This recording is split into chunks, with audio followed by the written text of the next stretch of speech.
¿Y cómo os habéis adaptado a la vida aquí? En general la ciudad tiene como un encanto súper especial.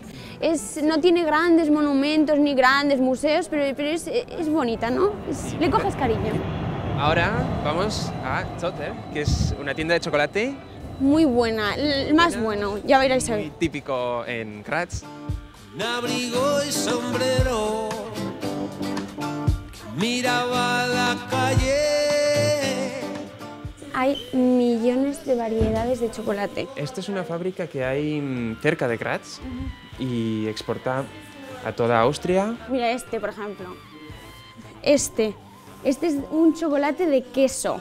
Este lleva sangre. ¿Cómo que sangre? Sangre. ¿Así es? Sangre. Vamos a ver. Bueno, no está mal, no está mal.